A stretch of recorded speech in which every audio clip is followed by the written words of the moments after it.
আপনি হয়তোবা প্রথম কোনো একজন ব্যক্তি যে ওপেনলি অনলাইনে এসে আমি দ্বিতীয় বিবাহ করছি। আল্লাহ তাআলা আপনি জাযায়ে খায়র দান বা করুক। ফ্যামিলির এবং সবাই মানে আমি একটা কম বয়সী মেয়ে বিয়ে করার থেকে আমি যে একটা ডিভোর্সি মেয়ে এবং বিবাহিত মেয়ে বিয়ে করতেছি, এটাতে আমার প্রথম স্ত্রীও এটা খুব অ্যাপ্রিসিয়েট করছে যে আচ্ছা ঠিক মাশাআল্লাহ আছে তুমি মাশাআল্লাহ। এটা খুব ভালো। নাহমাদুহু ওয়া নুসাল্লি আলা রাসূলিহিল কারীম। আলহামদুলিল্লাহ, আমরা এখন একটা বিয়ের মজলিসে উপস্থিত হয়েছি। একজন ডিভোর্সি বোনের বিবাহ হচ্ছে।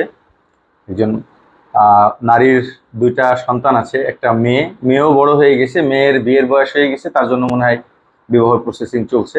এবং ছেলেটা মাশাআল্লাহ অনেক বড়, দুই সন্তান। এই দুই সন্তানওয়ালা একজন নারী, তাকে বিবাহ করছেন আমাদের এক ভাই। ঠিক আছে, এবং আলহামদুলিল্লাহ ভাইয়েরও বড় স্ত্রী। আলহামদুলিল্লাহ, তো যে ভাই বিবাহ করছে আলহামদুলিল্লাহ দ্বিতীয় স্ত্রী হিসেবে বিবাহ করছে। তো শুধুমাত্র দ্বিতীয় স্ত্রী সে কারণেই কিন্তু দুই সন্তানের মাকে উনি বিবাহ করতে রাজি হয়েছে। আপনি কি ইয়াং বয়সে এইরকম কোন নারীকে বিবাহ করতে কোন সময় কল্পনা করতেন, যখন একটা স্ত্রী ছিল না? জেনারেলি তো চিন্তা ভাবনা আসার কথা। আচ্ছা, তো আপনি যে এখন এটা দ্বিতীয় বিবাহ করছেন, আপনার কি অবস্থা? বড় স্ত্রীর কি অবস্থা, আপনার কি অবস্থা একটু বলেন। আহ আমার কাছে দ্বিতীয় বিয়ে করার অন্যতম কারণ হচ্ছে যেন আমার নৈতিক এবং চারিত্রিক দিকটা ঠিক থাকে। আর আমার স্ত্রীরা বা ফ্যামিলির সবাই মানে আমি একটা কম বয়সী মেয়ে বিয়ে করার থেকে আমি যে একটা ডিভোর্সি মেয়ে এবং বিবাহিত মেয়ে বিয়ে করতেছি, এটাতে আমার মনে হয় তাদের ভালোভাবে বুঝতে পারে এবং আমার প্রথম স্ত্রীও এটা খুব অ্যাপ্রিসিয়েট করছে যে আচ্ছা ঠিক মাশাআল্লাহ আছে তুমি মাশাআল্লাহ। এটা করতে পারো। আলহামদুলিল্লাহ, এখন বাংলাদেশে বহুত নারী তৈরি হচ্ছে। আমাদের বিভিন্ন আলোচনা বয়ান শুনে যে না, এটা হতে পারে এবং এটার মধ্যে কোনো সমস্যা নাই। তো আপনি ইনশাল্লাহ পুরোপুরি ইনসাফ কায়েম করার নিয়ত আছে তো ইনশাল্লাহ? হ্যাঁ, ইনশাল্লাহ। বন্ধু বান্ধব সমাজের লোকেরা খারাপ চোখে দেখে, এটার ব্যাপারে আপনার? আহ আমি মনে করি যে এইটা দিয়ে হচ্ছে একটা দাওয়াতে শুরু হবে, কারণ আহ যেমন আমি যে কারোর সাথে আমি কথা বললাম আমি খুব প্রাউডলি বলি যে মানে কারোর এবং সাথে দেখা হয়েছে। আপনি আমাদের আইএমবির হয়তোবা সুজাইর সাহেবের পরে আপনি হয়তোবা প্রথম কোনো একজন ব্যক্তি যে ওপেনলি অনলাইনে এসে আমি দ্বিতীয় বিবাহ করছি। আল্লাহ তাআলা আপনি জাযায়ে খায়র দান করুক। এবং আমিও চাই যে, আমি সবসময় বলি যে বাংলাদেশে নারীরা দ্বিতীয় বিবাহতে তৈয়ার না কেন, এর বিশেষ একটা কারণ হলো যে বাংলাদেশের নারীরা এটা দেখেই না যে ইনসাফ বজায় রেখে কোনো মানুষ দ্বিতীয় স্ত্রীকে রাখতেছে। যাও কয়েকজন রাখে, তারা গোপনে রাখে। আমাদের এখানে যারা বিবাহ করে, আরেকটা কথা আমি বলি যে আমরা কখনো কিন্তু কারো অনুমতি ছাড়া কাউকে লাইভে আমি নিয়ে আসি না, কারো অনুমতি ছাড়া কাউকে আমি ভিডিও করি না, কারণ যার যার পার্সোনাল ব্যাপার। আপনি যেহেতু বলেছেন, অনেকে ভয় পেতে পারে যে না আইএমবিতে গেলে আবার আমার চেহারা দেখা যাবে কিনা। না, বাকি উনি যেহেতু বলছেন যে আমার চেহারা দেখলে সমস্যা না, আমিও চাই যে এটা উম্মত বুঝুক। আজকে ভাই একটা জেনারেল ভাই উনি, ঠিক আছে, উনি একজন নারীর দুই সন্তানের এক মাকে উনি বিবাহ করে ঘর দিচ্ছেন, ওনার বড় স্ত্রী তৈয়ার আছে, এবং উনি পুরা দুনিয়ার কারো গালিগালাজকে উনি কি করেন। ভাই ওনার মতন লাখো ছেলে পাওয়া যাবে যারা এরকম দুই সন্তানের মার সাথে জেনায় লিপ্ত। এরকম লাখো যুবক পাওয়া যাবে যারা বেশ্যার কাছে যাচ্ছে, পতিতার কাছে যাচ্ছে, গার্লফ্রেন্ড পুষতেছে, উনি হালাল করতেছে। তাহলে ওনাকে কেন ভয় পাইতে হবে, ওনাকে কেন কষ্ট পাইতে হবে? তা আলহামদুলিল্লাহ, আপনার কাছে আমাদের আবদার থাকবে এটা যে আপনি উভয়ের মধ্যে ইনসাফ করবেন। আপনার আরো কথা জিজ্ঞাসা করি, সেটা হলো যে আপনার আরো বিবাহ করার নিয়ত আছে কিনা? হ্যাঁ, ইনশাল্লাহ। আলহামদুলিল্লাহ আলহামদুলিল্লাহ। আপনি যতটুকু সামর্থ্য আছে, ভাই আমাদের দেশে ছেলে শর্ট, সত্যি বলতেছি, আমাদের দেশে ছেলে শর্ট। কোন দিক দিয়ে বলতেছি? দায়িত্ববান ছেলে শর্ট। আর দ্বিতীয় তৃতীয় বিবাহ করার জন্য ছেলে তো আরো বেশি শর্ট। বাংলাদেশের হাই প্রোফাইলে যে ব্যক্তিরা, তারা পর্যন্ত দ্বিতীয় তৃতীয় বিবাহকে সামলাতে পারে না। এমনকি একজন দ্বিতীয় বিবাহ করছে, ভাই আগে দুইটা বউ সামলায়নি, এরপরে ভাই আমি আরো করব। তার মানে কি, দ্বিতীয় তৃতীয় স্ত্রী, যেখানে 50 লাখ নারীদের মাসনা সোলাসা বিয়ে হতে হবে, সে জায়গায় 50 লাখ তো দূরের কথা, 10,000 ছেলে দায়িত্বশীল পাওয়া কঠিন, যারা এই নারীদের পুরো হেফাজত করবে। অনেকে আছে গোপনে রাখতে চাই। আচ্ছা আপনি বলেন তো, একটা স্ত্রীকে গোপনে রাখলে এই স্ত্রীর কোনো মর্যাদা দেওয়া সম্ভব হয়? নিজের টেনশন সারাদিন, স্ত্রীর নাম্বার ব্লক করে রাখবে, বড় স্ত্রীর কাছে গেলে ব্লক করে রাখবে, বড় স্ত্রী জিজ্ঞাসা কোথায় তুমি যাচ্ছ, তোমার একটু সব গুজারিতে যাচ্ছি, আমার একটা হুজুর আসছে ওনার দেখা করতে যাচ্ছি। এইভাবে মিথ্যা কথা বলে বলে বলে বলে কি সংসার করা সম্ভব? আলহামদুলিল্লাহ, আপনি হিম্মত করেছেন, আমরা আপনাদের দোয়া করি। এবং আপনার ওসিলাই ইনশাআল্লাহ দেখবেন এরপর থেকে বহু ভাই আইএমবিতে আসবে এবং ওপেনলি বলবে আমি দ্বিতীয় বিবাহ করছি। এই তো বাংলাদেশে এই আজকে 1.5 বছর পরে প্রথম কোনো এক ভাইকে পাইলাম যে ভাই বলছে আমার কোনো সমস্যা নাই। এরপরেও যদি আপনার কোনো সুবিধা অসুবিধা হয়, কেউ দুটা কথা বলে, প্রোটেক্ট করবেন। কি হয়েছে ভাই, একবারে মন খোলা বলবেন। ও আমি এতদিন অন্যায় করে যদি বেড়াইতাম, আমি যদি আজকে জেনা করতাম, তোমাদেরও যদি একটা বেশার নাম্বার দিয়ে দিতাম, কেউ আমার খারাপ বলতে না। যুবক মানুষের একটু হয়ই, বিয়ে করছে আমি এখন সবার কাছে খারাপ। বড় দুঃখের বিষয়, এক ভাই সেদিন কেঁদে কেঁদে বলতেছে যে হুজুর আমি দ্বিতীয় বিবাহ করছি, আমি আমার পীর সাহেবের কাছে দেখা করতে গেছি, পীর সাহেব জুতা তুলি মারতে গেছে, বেয়াদব কাম পাওনি তুমি আরেকটা বিয়ে করছো। এবার কোন কোয়ালিটি পীর সাহেব, ইনার আবার কিন্তু হক্কানি পীরের সাইনবোর্ড লাগানো। আমার এক শ্বশুরের কাহিনী, ইমাম সাহেব মসজিদ থেকে বের করে দিয়েছে, ঢাকার অনেক বড় একটা মসজিদ, ইমাম সাহেব বের করে দিয়েছে যে বের হয়ে যান আপনার এখান থেকে, আপনি সমাজের ফেতনা সৃষ্টিকারী। আসলে কি এরা ফেতনা সৃষ্টিকারী নাকি এই ইমামগুলো ফেতনা সৃষ্টিকারী, যারা একাধিক বিবাহ করলে মানুষকে লাঞ্ছিত করে? এই হলো আমাদের দেশের বহুত জায়গায় আছে, দ্বিতীয় বিয়ে করছো ভাই আপনাকে আর মাদ্রাসায় রাখতে পারবো না, দ্বিতীয় বিয়ে করছো ভাই আপনার সাথে পার্টনারশিপ আমার হবে না। অবশ্য ওই পার্টনার জেনা করে বেড়ায়, তাতে কোনো সমস্যা। দ্বিতীয় বিয়ে করছে ভাই আমি আপনার সাথে আর পার্টনারই হবো না, ভাই আপনি আমার এই প্রতিষ্ঠানে আর চলতে পারবেন না। তো যত আপত্তি সব দ্বিতীয় বিয়ে, এগুলো সব তাগুত সাজায় রেখেছে। এই যে আপনার আজকের এই বিয়েটা, আপনি জানেন এই বিয়েটা পুরা তাগুত গোষ্ঠীর উপরে কি পরিমাণ মুগুরের বাড়ি, যে বাংলার জমিনেও দ্বিতীয় বিবাহ ওপেনলি হতে পারে। আমি তো একদিন বলতাম ওপেনলি, খালি বলতাম, আপনারা সে করে দেখাচ্ছেন এবং আশা রাখবো ইনশাল্লাহ পূর্ণ ইনসাফ আদায় করবে। আমি কালকে একজন আমাকে বলতেছিল যে হুজুর, একজন নারী আমাদের প্রতিনিয়ত উনি বুঝতে চেষ্টা করতেছিল, আমাকে বলতেছে যে 4 জন স্ত্রীকে কিভাবে আপনি সমানভাবে ভালোবাসতে পারেন? বলে আপনার সন্তান কয়টা? বলে আমার সন্তান 3টা।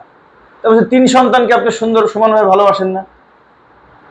কয় হ্যাঁ তা তো ভালোবাসি। আমি বললাম শুনেন, আমাকে যদি কেউ জিজ্ঞাসা করে যে আপনি কিভাবে ভালোবাসেন, আমি বলি যে আমার 5টা সন্তান, একটা তো মারা গিয়েছে, ঠিক আছে, আমার 5টা সন্তান, আমি 5 সন্তান আর 4 বউ, মোট 9 জন। এই 9 জনই আমার কলিজার টুকরা, আমি 9 জনকেই সমানভাবে ভালোবাসি।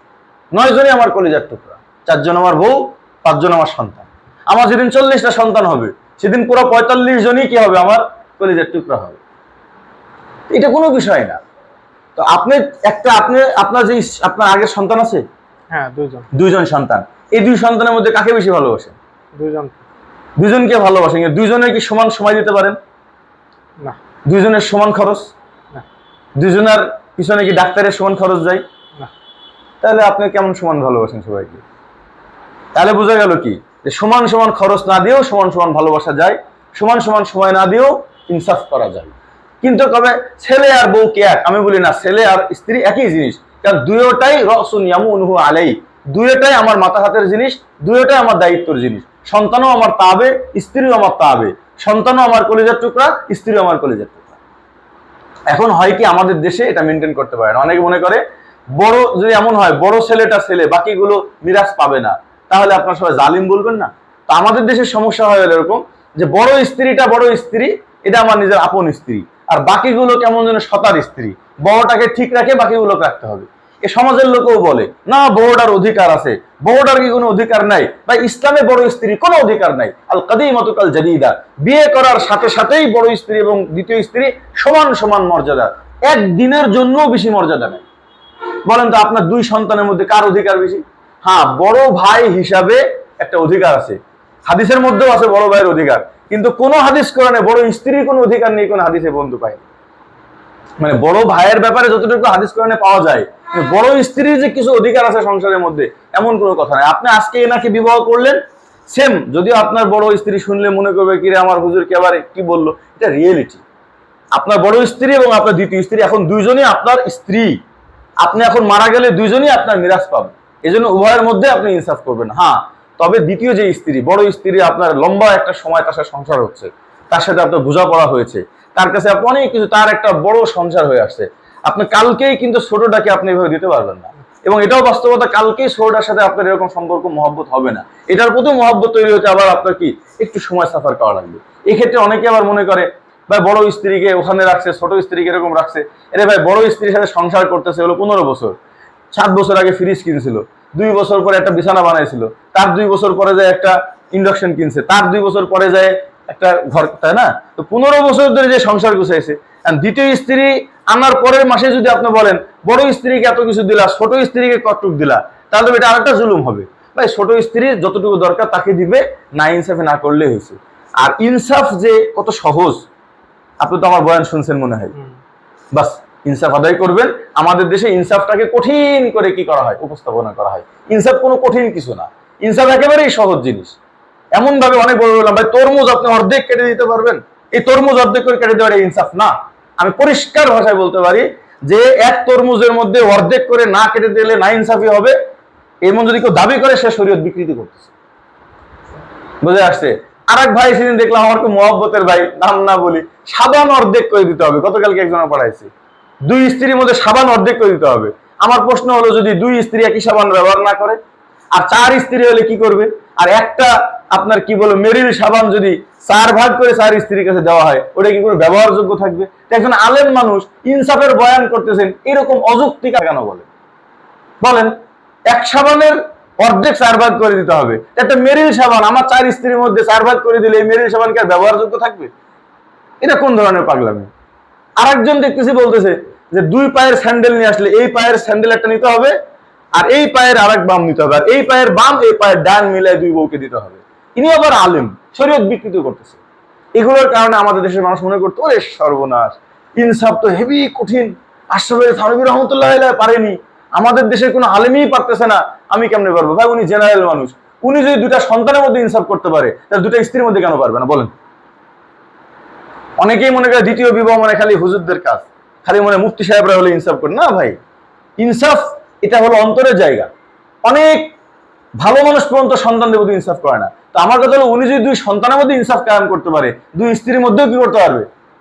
ইনসাফ কায়েম করতে পারবে। কারণ 2 সন্তান যেমন ওনার কলিজার টুকরা আপন, 2 স্ত্রীও আপন। শুধুমাত্র পার্থক্য কি, এরা হলো নিজের রক্তের, ওগুলো হলো শ্বশুরের রক্তের। আপন দুইজনের পেটেই ওনার সন্তান হবে। এই জন্য ইনসাফ একেবারেই সহজ জিনিস। ইনসাফের অনেক আলোচনা করেছি। ইনসাফ মানেই হলো ভাই, দুজনকে সমানভাবে দেখবেন, রাত যাপন সমান সমান করবেন। তাও যদি দুজনই চায়, আর যদি 2-1 মাফ করে দেয়, হতেই পারে। আমার এক স্ত্রী আজ প্রায় 4 মাস ধরে বাবার বাড়িতে বাচ্চা হওয়ার জন্য গিয়েছে। এই 4 মাসে মনে হয় তার কাছে আমি 4 রাত থেকেছি। আর এখানে যারা আমার কাছে অনুষ্ঠান উপস্থিত আছে, তাদের কাছে তাহলে রাগের হিসাব করলে তার মিলবে না। কিন্তু কেন আমার না ইনসাফি হচ্ছে না? কারণ ও তো মেনেই নিয়েছে যে আমি যেহেতু এখন দূরে আছি, আপনি যখন যখন দরকার আপনি তখন তখন আসেন। তার মানে স্ত্রীরা যদি কখনো ছাড় দেয়, তখন রাত যাপন সমান সমান করাও কিনা জরুরি না। আর খরচের লাইনে বড় স্ত্রীর পরিবার, যে পরিবার থেকে নিয়ে আসছেন, তার পরিবার আর আপনার পরিবারের মাঝামাঝি খরচ তাকে দিবেন। আর ইনাকে যাকে বিয়ে করতেছেন, ইনার পরিবার আর আপনার অর্থনীতি, এই দুটার মাঝামাঝি আপনি তাকে দিবেন। যার যতটুকু প্রয়োজন হবে আপনি তাকে দিবেন। যার তরমুজ খেতে মন চায় তাকে তরমুজ কিনে এনে দিবেন, যার আনারস খেতে মন চায় তাকে আনারস কিনে দেবেন। এখন একজন বেচারা আনারস খায় না, আপনি আনারস অর্ধেক নিয়ে এসে তাকে দিলে তো সে পচে যাবে। যে মেরিল সাবান ব্যবহার করে তাকে মেরিল ব্যবহার করতে দিবেন, যে অন্য সাবান ব্যবহার করে তাকে অন্য সাবান ব্যবহার করতে দিবেন। এখন আপনি বলেন না, সবগুলোকে মেরিলই ব্যবহার করতে হবে। একজন লাল কালার পছন্দ করে, কিছু নারীর থাকে খুব ডিপ কালার পছন্দ হয়, বুঝছেন, খুব কটকটি লাল, কটকটি কালো। আর কিছু নারীর থাকে একটু সফট কালার পছন্দ হয়, বুঝে আসছে? তো আপনি যে স্ত্রী ডিপ কালার পছন্দ করে, তাকে সফট দিলে সে পরে শান্তি পাবে না।